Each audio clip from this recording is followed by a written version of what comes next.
I'm in Albuquerque this morning, and before picking Ann up at the airport about 12:30, I was delighted to get a breakfast meeting with an old fraternity brother of mine, Dan Hartley.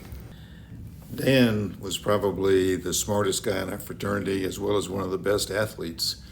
He got a PhD in aerospace engineering, postdoctoral actually, and had a very distinguished career with Sandia Corporation. Dan lives in Albuquerque this time of year, and he's had a place in Hawaii for some time.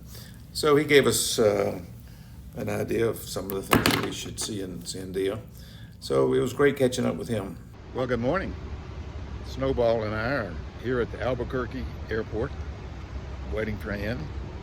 I got a phone call that she's here, so I'll just swing around as soon as she's had a chance to get her luggage.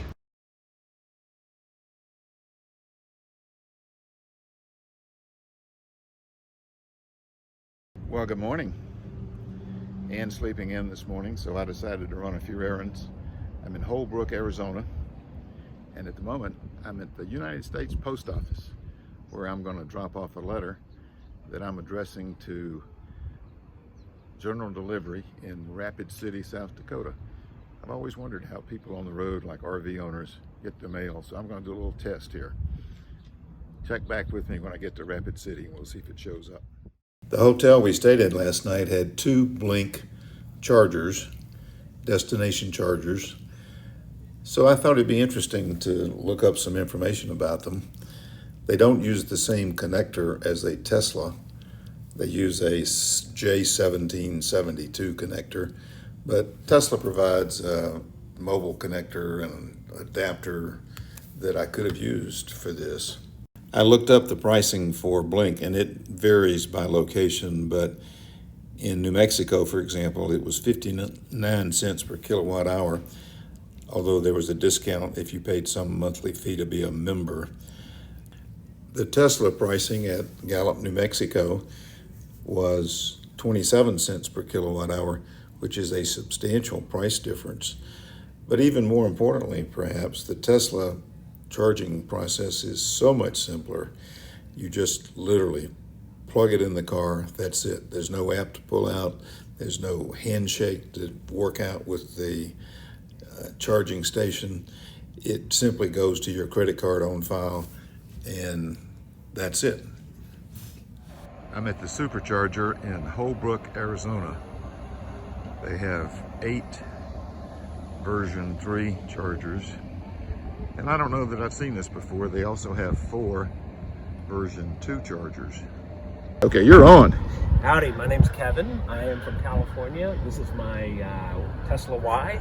And I started in LA, and now I am in, where am I? Holbrook, New Mexico. I love this car. It's been a great trip. I got a production company back in Los Angeles, and I make TV shows, and this has been one of the best experiences I've had in a long time. And you're a Tar Heel. Tar Heel from North Carolina. Heading back to North Carolina. I'm actually heading to St. Louis, and then coming back up through Michigan, then down into the Badlands to Denver, and then back to LA. I went back to the hotel and picked up Ann. We hit the road, and our next stop is Winslow, Arizona. Winslow is another iconic stop along Route 66, and it was made famous by the Eagles, who recorded "Taking It Easy."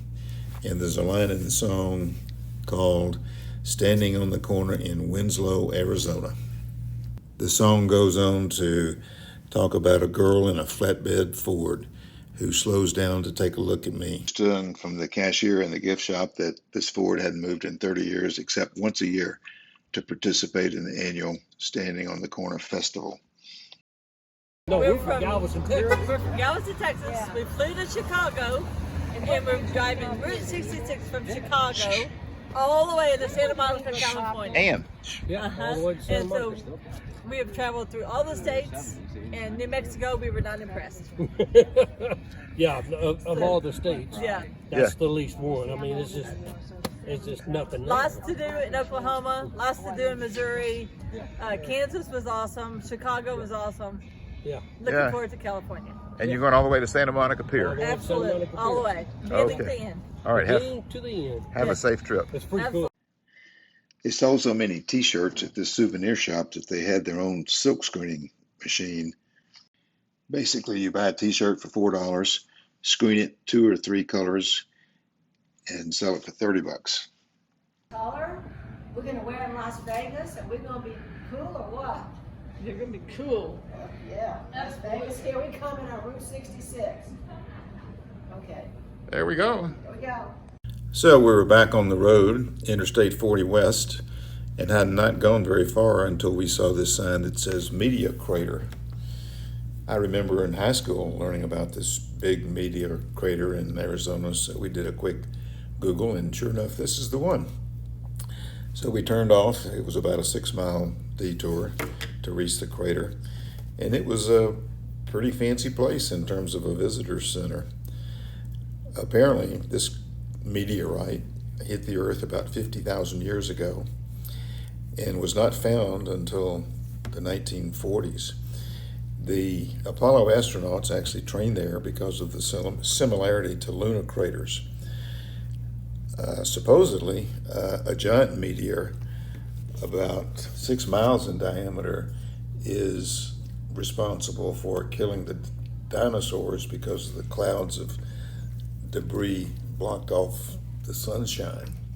I think that one hit off the Yucatan Peninsula in Mexico. This one was only 150 feet in diameter, but it still generated a 3/4 of a mile diameter crater.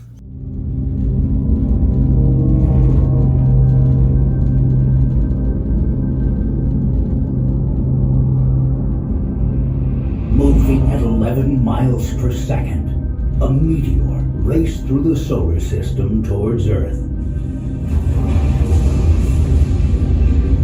Immense shockwaves were created as it approached from the east.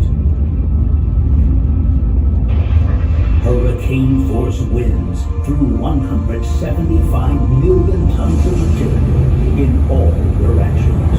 The shock of impact melted most of the meteor and spread it with the large plume of debris. It took just 10 seconds and Meteor Crater was formed. After our unexpected stop at Meteor Crater, we got back on the road and headed to Sedona, which we arrived at around noon. And rather than spend the rest of this episode talking about Sedona and tomorrow, I'm just going to put both of them together in the next episode. So stay tuned for that one. Sedona is spectacular. We had never been there before, and so far that's the highlight of our trip.